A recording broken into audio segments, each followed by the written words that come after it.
এ যে এস দিয়ে যাদের নাম, তাদের এই এপ্রিল মাসটা ভালো যাবে না। প্রেম প্রীতির ক্ষেত্রে বারংবার ঝুট ঝামেলা লেগে থাকবে, এই বুঝি সম্পর্ক কেটে গেল।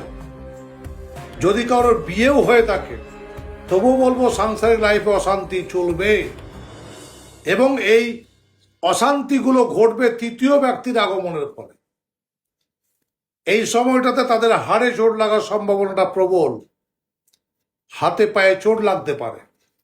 কর্মক্ষেত্রে যে কোনো জায়গায় বাধা এরা পাবেই, কারণ এপ্রিল মাস 4 সংখ্যা, এটা রাহুর সংখ্যা। আর এ যে এস নিউমোলজি থেরাপি অনুযায়ী এদের সংখ্যা হচ্ছে 1, অর্থাৎ 1 রবির সংখ্যা। তাই রবিকে গ্রহণ লাগায় রাহু।